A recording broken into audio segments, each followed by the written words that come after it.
환경급전은 온실가스 배출권, 석탄 폐기물 처리 비용 등을 포함해 전력 수급 순위를 결정하는 겁니다. 사회적인 환경 비용을 감안해 환경이 이로운 발전원을 우선 가동하는 것이죠. 정부는 구체적인 환경급전 시행 방안을 상반기에 내놓을 계획인데요. 환경 문제가 심각해지면서 에너지 패러다임도 달라지고 있습니다. 지금까지 뉴스링크였습니다.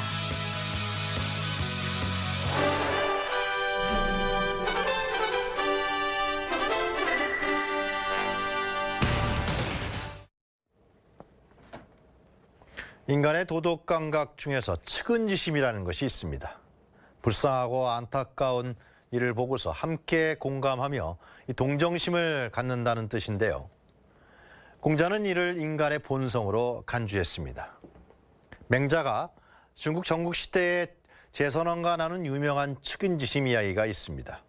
제선왕이 혼종 행사의 제물로 사용될 소가 부들부들 떨면서 끌려가는 모습을 보고서 측은히 여겨 신하들에게 소를 양으로 바꾸라는 일이 있었습니다.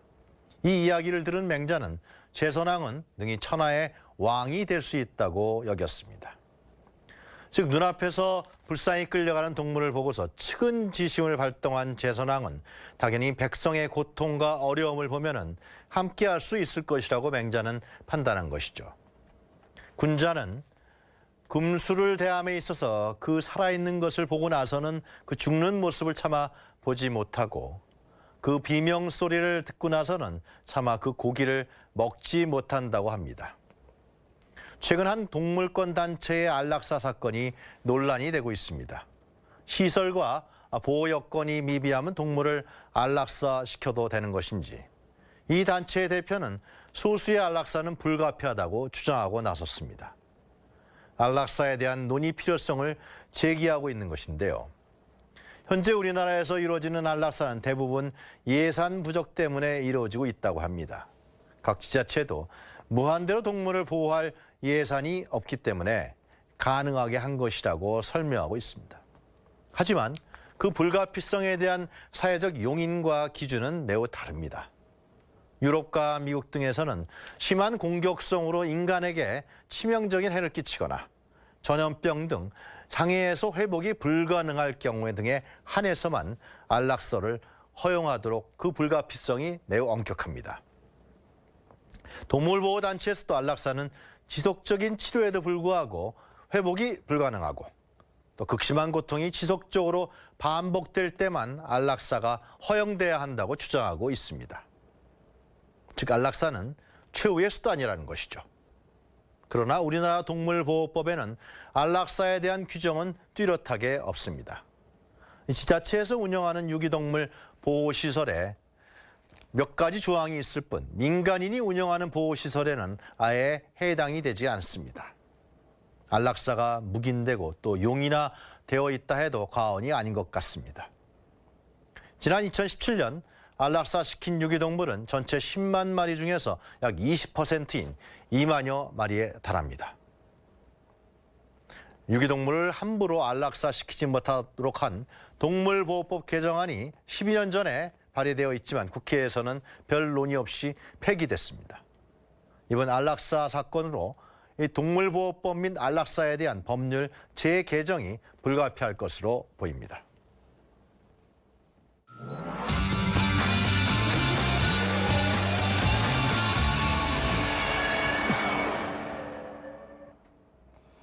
강경화 외교부 장관은 신년 브리핑에서 올해는 완전한 비핵화와 항구적 평화 정착을 위한 여정이 본격화하는 한 해가 돼야 한다고 말했습니다. 브리핑 주요 내용 직접 들어보시죠. 2019년은 한반도 완전한 비핵화와 항구적인 평화 정착을 위한 여정이 더욱 본격화되는 한 해가 되어야겠습니다. 이를 위해 모든 외교력을 집중해 나가겠습니다. 북미 양측 공히 2차 북미 정상회담 개최에 대한 높은 의지를 확인하였습니다. 북미 간 접촉도 계속되고 있고 2차 북미 정상회담에 대한 기대감이 높아지고 있습니다. 이에 따라 북미 협상도 속도감 있게 재개될 것으로 전망됩니다.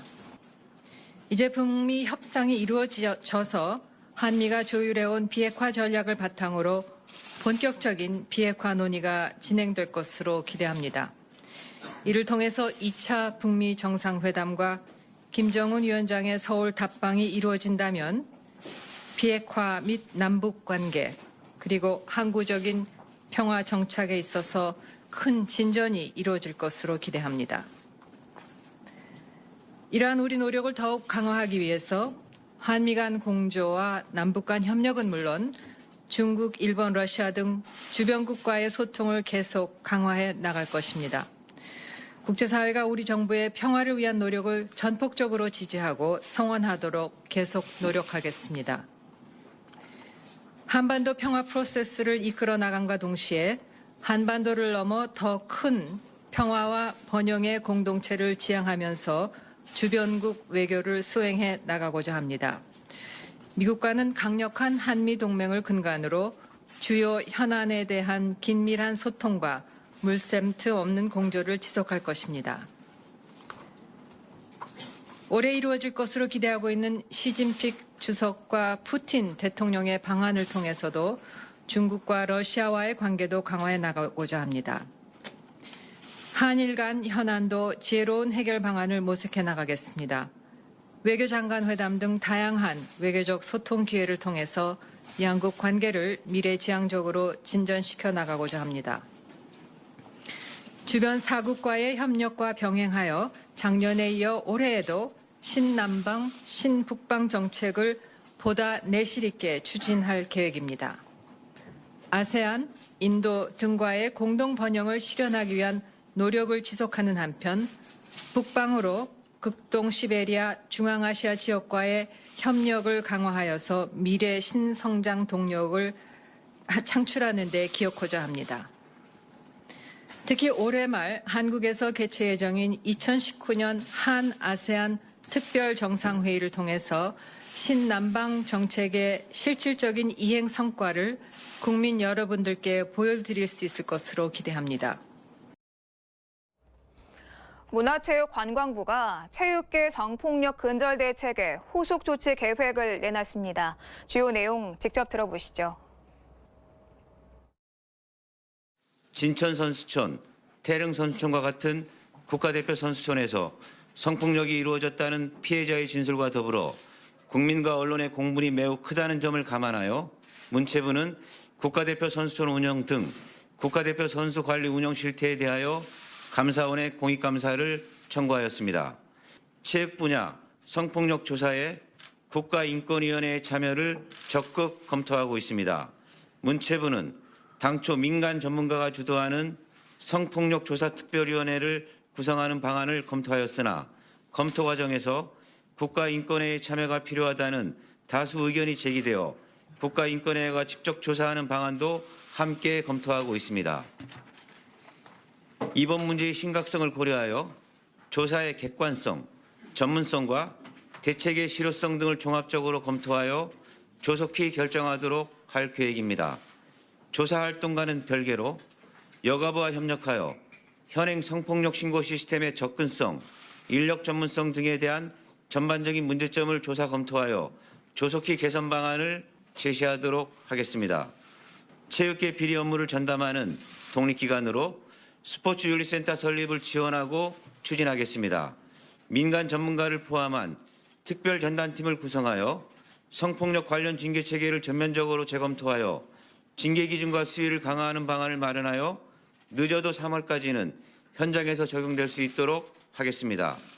3월까지 선수, 지도자, 임원, 학부모, 심판 등 체육관계자에 대한 인권교육 과정을 전면 재설계하여 늦어도 여름방학부터는 변경된 교육이 적용될 수 있도록 하겠으며 현장 교육이 연 2회 이상 진행될 수 있도록 하겠습니다.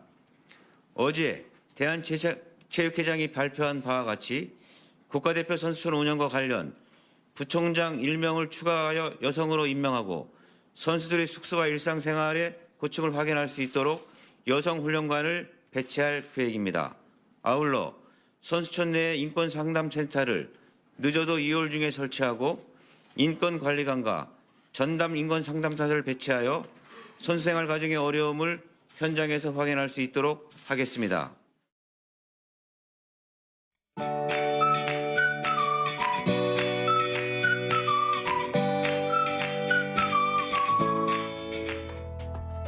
안녕하세요. K웨더 라이프스타일 예보 최현미입니다. 종일 영하권의 기온을 보이며 반짝 한파가 이어졌던 하루였습니다. 내일은 다시 평년 수준을 회복하면서 큰 추위 없겠는데요.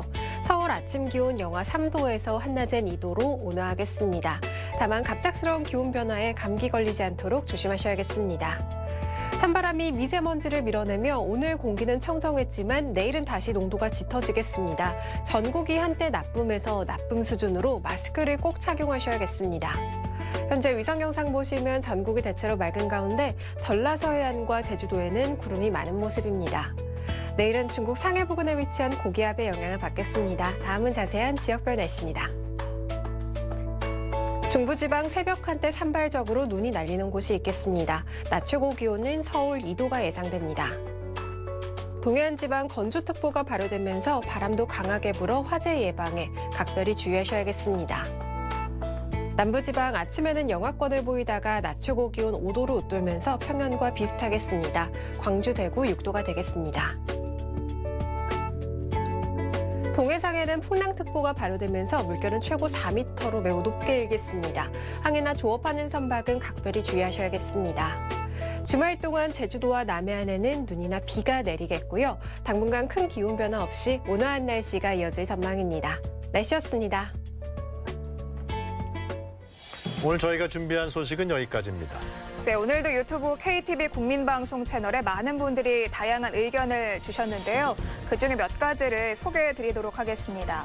앞서 정부가 체육계 성폭력 파문과 관련해서 후속 조치를 마련했다는 소식을 전해드렸는데요. 우선 성폭력 가해자를 엄중하게 처벌해달라, 또 피해자 보호와 트라우마 치료 등에 신경 써달라, 이런 의견들을 주셨습니다. 네, 정부의 발표대로 후속 조치가 철저하게 이루어지길 기대하겠습니다. 이상으로 KTV 대한뉴스 마치겠습니다. 시청해주신 여러분 고맙습니다.